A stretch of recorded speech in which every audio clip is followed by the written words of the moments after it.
আপনারা হাসিনা কার্ড খেলবেন আর বাংলাদেশের সাথে বন্ধুত্বপূর্ণ সম্পর্ক চাইবেন, দুটো বিপরীত। শেখ হাসিনা অবশ্য তার নিজ দেশে প্রত্যাবর্তন করেছে, কারণ আওয়ামী লীগের আবার অনেক প্রত্যাবর্তন দিবস আছে, তার পিতার আছে, তার ছেলের আছে, তার মেয়ের আছে, তার নিজের আছে, খালি প্রত্যাবর্তন করে। কিন্তু এইবার সঠিকভাবে প্রত্যাবর্তন করেছে। এখন যদি কোনো পতিত স্বৈরাচার, ফ্যাসিস্ট, গণহত্যার জন্য যিনি দায়ী, যিনি এই দেশে মানবতা বিরোধী অপরাধ করেছেন, জাতিসংঘের রিপোর্ট মধ্যে 1400-এরও বেশি মানুষকে হত্যা করেছেন, সেখানে নারী শিশুর ভাগ ছিল 13-14%, এবং আসমান থেকে হেলিকপ্টার থেকে গুলি করে এই দেশের জনগণকে হত্যা করেছেন, এরপরেও কি তাকে ডেমোক্রেটিক কালচারের কোনো নেতা হিসেবে ভারত স্বীকৃতি দিতে পারে? এই প্রশ্ন আমাদের রইল। তার দিল্লিতে বসে তৎপরতা চালানোর যে অভিযোগ আমাদের বাংলাদেশের গণতান্ত্রিক কালচারের বিরুদ্ধে, গণতন্ত্রের বিরুদ্ধে, এই দেশের মানুষের বিরুদ্ধে, এই দেশে অস্থিরতা সৃষ্টির জন্য যে সমস্ত বয়ান দিয়ে যাচ্ছে, সেটা আমাদের অভিযোগ রইল। এই দায়িত্ব ভারত এড়াতে পারে না। একই সাথে দ্বিমুখী কথা বললে হবে না। এই দেশের মানবতা বিরোধী আদালত আইসিটি কোর্ট তাকে দণ্ডিত করেছে। আসসালামু আলাইকুম। স্বরাষ্ট্রমন্ত্রীর বক্তব্যগুলো আপনারা নিশ্চয়ই শুনেছেন।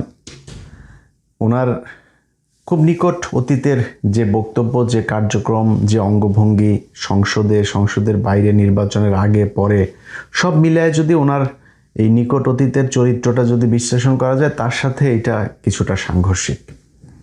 তবে পছন্দ হয়েছে, এটাও আবার বলে রাখি।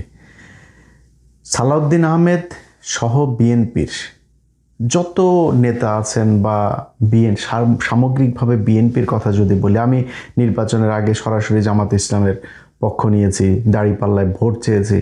বিএনপি যদি আওয়ামী লীগের সাথে সম্পর্ক ভালো করে, ইন্ডিয়ার সাথে সম্পর্ক ভালো করে, সামনে নির্বাচনে নিব, আপনাদের আগের থেকে বলে রাখলাম। কিন্তু আপনাদের সাথে বিরোধ, আপনাদের বিরুদ্ধে কথা বলা, যা কিছু, তার জন্য আমার সাথে ব্যক্তিগত আপনাদের কোনো সমস্যা, আপনাদের কাছে কিছু চেয়েছি আপনি পাই নাই, এগুলো কোনো কিছু না।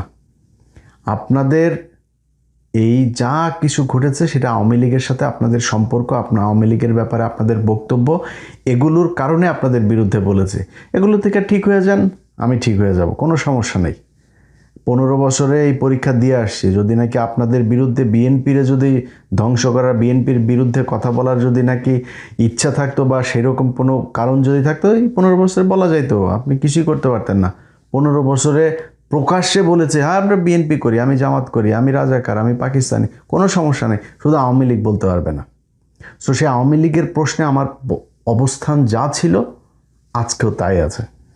আপনি যদি নাকি আওয়ামী লীগের পক্ষে কথা বলেন, আওয়ামী লীগের বাঁচানোর জন্য, আওয়ামী লীগকে আবার কার্যক্রম পরিচালনা করার সুযোগ দেওয়ার, আবার রাজনীতিতে আসা, নির্বাচনে অংশ নেওয়ার, এগুলো করবেন ভাই, এগুলো আমার রক্তের মধ্যে লাগে। অতএব এইখান থেকে বের হবেন, কোনো সমস্যা নেই। আজকে সালাউদ্দিন আহমেদের সাথে আমার যে সম্পর্ক, আমি সালাউদ্দিন আহমেদকে নিয়ে বহু বাজে কথা বলেছি, বহু কটু কথা বলেছি, ভিডিও বানিয়েছি, সব করেছি। কারণ কি? ওনার সাথে আমার সম্পর্ক খারাপ ছিল না তো। উনি যখন ক্ষমতায় ছিলেন না, যখন বন্দী ছিলেন, তথাকথিত বন্দী যখন তিনি ভারতে ছিলেন, তখন তার সাথে আমার কথা হয়েছে, অনেক ভালো সম্পর্ক ছিল, উনি আমারে খুব স্নেহ করতেন, কোনো সমস্যা ছিল না তো। তখন কি ওনার পাওয়ার ছিল নাকি? আজকে উনি স্বরাষ্ট্রমন্ত্রী, অনেক মানুষজন কথাবার্তা বলতে গেলে তারপরে, আরে ভাই হ্যাঁ আপনি তো এই সুবিধা নেওয়ার জন্য কথা বলেন, আপনি বিএনপির কাছ থেকে টাকা নেন, জামাতের কাছে, একবার এক একজনের কাছ থেকে টাকা নেই, মানে এই ব্লেম শুনতে শুনতে সে টাকা পয়সার খুঁজে পায় না, কিন্তু ব্লেম কিন্তু শুনছি সেগুলো অনেকে মানুষের কাছে। তো এখন আজকে সালাউদ্দিন আহমেদ স্বরাষ্ট্রমন্ত্রী, তার সাথে আমার সম্পর্ক যতটুকু ছিল, এই অতটুকুই যদি আমি খালি মেনটেন করতাম, অতটুকুই যদি ঠিক রাখতাম, আমার কোনো সমস্যা ছিল না তো। আমার বহুত কিছু কামাইতে পারতাম ভাই। ওই কামানোর চিন্তা থাকলে এই দেশে বিএনপি আসার পরে কামাইতে হইতো না। বিএনপি যখন ক্ষমতায় ছিল না, তখন আওয়ামী লীগের কাছ থেকে যেসব অফার ছিল, বহুত বড় বড় অফার, ছোটোখাটো অফার না, অনেক বড় অফার ছিল। অতএব সেগুলি করি নাই তো। সো এই দেশের সাথে কোনোদিন বিট্রে করি নাই। জীবন যতদিন থাকবে ততদিন কোনোদিন এই দেশের মানুষের সাথে বিট্রে করব না। এখন সালাউদ্দিন আহমেদের সাথে যেই সমস্যা, সেই সমস্যা তিনি 15 বছর যখন কষ্টে ছিলেন তখন হয় নাই, পরে হয়েছে। কেন হয়েছে সেই জবাব, সেটার জন্য সেটার ব্যাখ্যা বিএনপিকে দিতে হবে, সালাউদ্দিন আহমেদকে দিতে হবে। আমরা দিতে যাব না। আমার ভাই বিএনপির সাথে এত মিলা চইলা, তারপরে খাওয়া দাওয়া ধান্দাবাজি, এগুলোর ইচ্ছা নাই তো। আমার আপনি ধরবেন কেমনে? আপনাকে করতে হবে কেন? কারণ আপনি যখন বাংলাদেশে এসছেন, আপনি এস আলমের গাড়িতে চড়ে তারপরে বাড়িতে এসছেন, সেটার জন্য আবার মানুষের কাছে ক্ষমা চাইলেন। এরপরে করলেন কি, আসার পরপর যখন নির্বাচনের আগে আওয়ামী লীগের ব্যাপারে খুব সহনশীল কথাবার্তা, প্রেমময় কথাবার্তা, আওয়ামী লীগ ভাই ভাই, আওয়ামী লীগকে সুযোগ দেওয়া দরকার, আওয়ামী লীগের লোকজনের ভোট দরকার, আওয়ামী লীগের লোকজন সব আপনার পেছে পেছে ঘুরে, তারপরে হইল নির্বাচন হওয়ার পরে জুলাই সনদ নিয়ে আপনি শুরু করলেন টালবাহানা। বিএনপির কোনো নেতার কোনোই নেই, এমনকি প্রধানমন্ত্রীও কথা বলেন, অথচ আপনি ঘুরায় পেঁচায় জুলাই সনদ আপনি মানবেন না, হবে না, করতে দেওয়া যাবে না। তারপরে এই হাদির হত্যাকাণ্ড থেকে শুরু করে কোনো জায়গায় আপনাদের কোনো ভালো বক্তব্য পাওয়া যায়নি। তারপরে শুরু হলো একে এক করে প্রশ্ন ওঠা, অনেক সন্দেহের তীর, অনেক প্রশ্ন তখন আমরা খুঁজতে থাকলাম। সেই প্রশ্নের মধ্যে আপনি এতদিন ভারত আপনাকে ছাড়লো না, এখন আপনারা ভারত কেন ছেড়ে দিল? আপনার বিচারিক প্রক্রিয়াগুলো আসলে কি ছিল? আপনার বিচারিকে আপনাকে দোষী সাব্যস্ত করা হয়েছিল? যদি করা হয়ে থাকে তাহলে আপনি বের হলেন কিভাবে? যদি না হয়ে থাকে তাহলে আপনি এতদিন আসতে পারেন নাই কেন? 5 তারিখের পরেই আপনাকে পাঠিয়ে দেওয়া হইলো কেন? তারপরে যাই হোক সব কিছু শেষ করে আপনি আসলেন, ধরলাম আপনার ভারতে এমনি আসতে দিল বিএনপির সাথে সম্পর্ক ভালো রাখার জন্য। আপনি দেশে আসার পরে ট্রাইব্যুনালে আপনি গেলেন, ট্রাইব্যুনালে গিয়ে সারা দেশের মিডিয়া নিউজ করলো যে আপনি আপনার গুমের ঘটনার অভিযোগ করেছেন, কিন্তু আপনি অভিযোগ করেন নাই। পরে ট্রাইব্যুনাল থেকে আমাকে জানানো হলো যে উনি কিন্তু অভিযোগ করেন নাই, আপনাকে যেতে বলার পরও আপনি যান নাই। এরপরে আমি যখন ওইটা নিয়ে পোস্ট করলাম, তারপরে আপনি ব্যাখ্যা দিলেন আপনার আইনজীবীর আপনাকে বারবার বলেছে আপনি সময় পান না এই জন্য। আরে ভাই, ইন্ডিয়া আপনাকে গুম করে রেখেছিল 5-6 বছর। আপনার তো দেশে এসে সবার আগে আপনি সেইটার বিচার চাবেন, সেইটার প্রতিশোধ নেবেন। আপনার সেইটার জন্য আপনি সময় পান নাই। আপনার সময় কোথায় যায়? সো কথা বললে বহুত কথা আছে, এরপরও আরও অনেক কিছু আছে, যেগুলি আছে সেগুলি আপনিও জানেন। সেই হানি ট্র্যাপ নিউজ করতে গিয়ে কোথায় খোঁচা দিয়েছিলাম সেগুলি আপনার কানে নিশ্চয়ই গিয়েছে। তো ওগুলি নিয়ে আর কথা বলতে চাই না, কারণ আপনার তো এখন বিশাল পাওয়ারফুল, আবার কোন দিক দিয়ে কোন ক্ষতি করেন তার তো ঠিক ঠিকানা নাই। আওয়ামী লীগের মতো অবস্থায় তো যাইতে চাই না। অনেক মানুষজন আছে যে পরিচিত লোকজন, ভাই কি বিএনপির ব্যাপারে তো খুব নমনীয় কথা। ভাই নমনীয় কথা বলি তো, বিএনপির নিয়ে কি এখন আওয়ামী লীগের মতো অবস্থায় যাব নাকি? সারা জীবন এমনি থাকবো? আর বিএনপির নিয়ে আওয়ামী লীগের মতো অবস্থায় না। বিএনপি যদি নাকি আওয়ামী লীগের সাথে, ইন্ডিয়ার সাথে সে আওয়ামী লীগের মতো করে সম্পর্ক করে, বিএনপির সাথে সে একই রকম হবে। এখন তো বিএনপি সেই জায়গায় নাই, তাহলে আমরা যাবো কেমনে, বলবো কেমনে? কারণ এই যে তারেক রহমানের যে সফর, এগুলো নিয়ে আরও 2-3 দিন পরে একটা ভিডিও করব, সেখানে বলবো। কিন্তু আজকে এই সালাউদ্দিন আহমেদকে নিয়ে যেহেতু কথা বলছি, সালাউদ্দিন আহমেদের যেই বক্তব্য, সেই বক্তব্যে তিনি যে কথাটা বলেছেন যে আওয়ামী লীগ, মানে 2টা বক্তব্য আমি এরকম শুনেছি, হয়তো এর বাইরেও আছে কিনা জানি না, যে আওয়ামী লীগকে তিনি সাংবাদিক এক জায়গায় বলছেন যে আবার প্রশ্নটা করুন তো, মানে উনি শুনতে চাচ্ছে সালাউদ্দিন ভাই সেরকম লেগেছে আপনারে, আপনি যখন আবার রিপিট করতে বলছিলেন সাংবাদিককে, মানে ড্যাশিং, ড্যাম কেয়ার সব, মানে স্মার্টনেসের যা যা আছে সব কিছু সেখানে আপনার চোখে মুখে করছিল। ভাই এইটাই চাই আপনি, ভাই আমার মানে যা আছে, আমার জায়গা জমি সম্পত্তি সব নিয়ে নেন, কোনো সমস্যা নেই ভাই। ইন্ডিয়ার ভারতের ব্যাপারে যদি আপনি কঠোর থাকেন, আপনি আমার বাপ, কোনো সমস্যা নেই।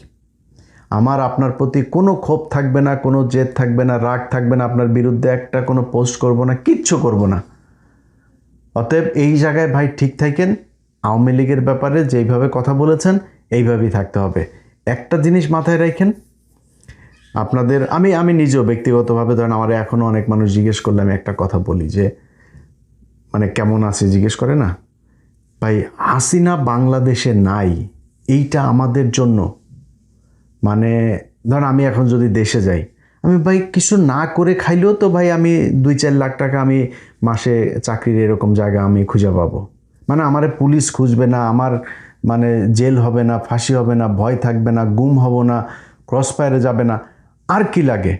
এটি তো বিশাল ব্যাপার। এবং বাংলাদেশে এরকম আমার মতো, বিশেষ করে বিএনপিতে এখন পাওয়ারে আছে, তারা তো আমার চাইতেও ভালো অবস্থানে আছে, তাই না? তাদের পুলিশ তো খুঁজে না, উল্টা পুলিশ তাদের কথা শুনে বহুত হাজার হাজার লক্ষ লক্ষ কোটি কোটি টাকার মালিক হয়ে গিয়েছে। তারা এখন লন্ডনে বাড়ি গাড়ি জমি জায়গা কিনছে, বিভিন্ন দেশে দেশে কিনছে তারা। তো এখন তো অনেক ভালো আছেন। তো সেই ভালো থাকার জায়গাটা যদি আপনি মানে স্মুথ করতে চান, প্রলং করতে চান, এটারে যদি ধারাবাহিকভাবে রাখতে চান, তাহলে আপনারা ভাই আওয়ামী লীগকে এই দেশে এইভাবেই রাখতে হবে। আওয়ামী লীগকে ইন করতে দেওয়া যাবে না। জামাতের সাথে আপনাদের রাজনৈতিক বিরোধিতা আছে, আমি নিজেও জামাতের পক্ষে ভোট চেয়েছি নির্বাচনের আগে।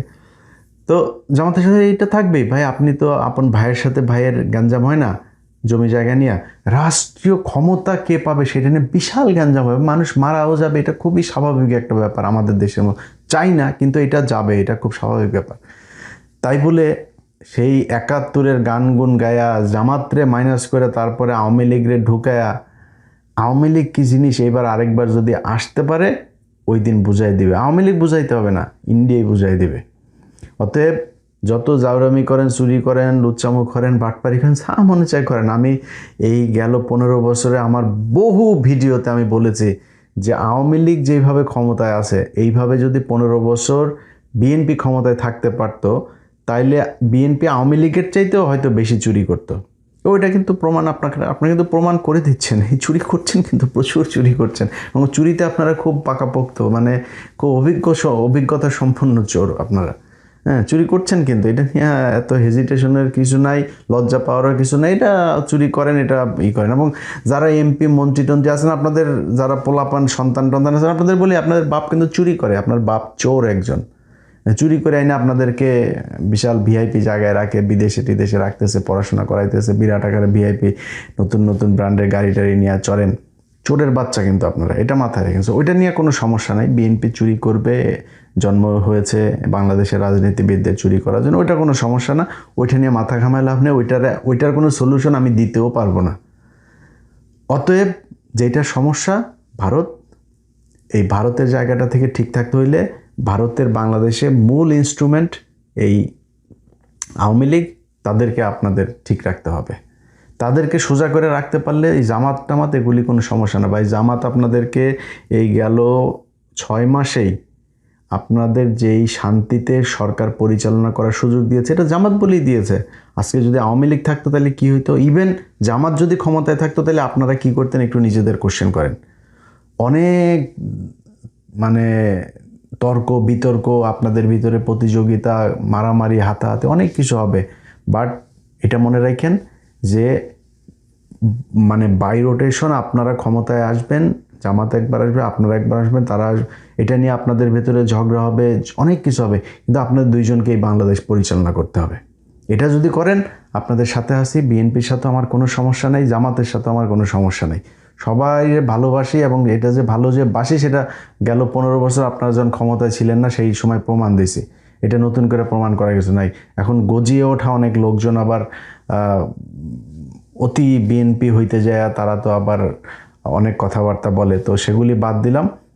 সরাসরি যেহেতু স্বরাষ্ট্রমন্ত্রী বললাম, ভাই আপনার প্রতি কোনো ক্ষোভ নেই, কোনো সমস্যা নেই, যে এইভাবে বলেছেন এইভাবে চালায় যান। আমরাও তখন বলবো যে সালাউদ্দিন আহমেদ জিন্দাবাদ। আল্লাহ হাফেজ।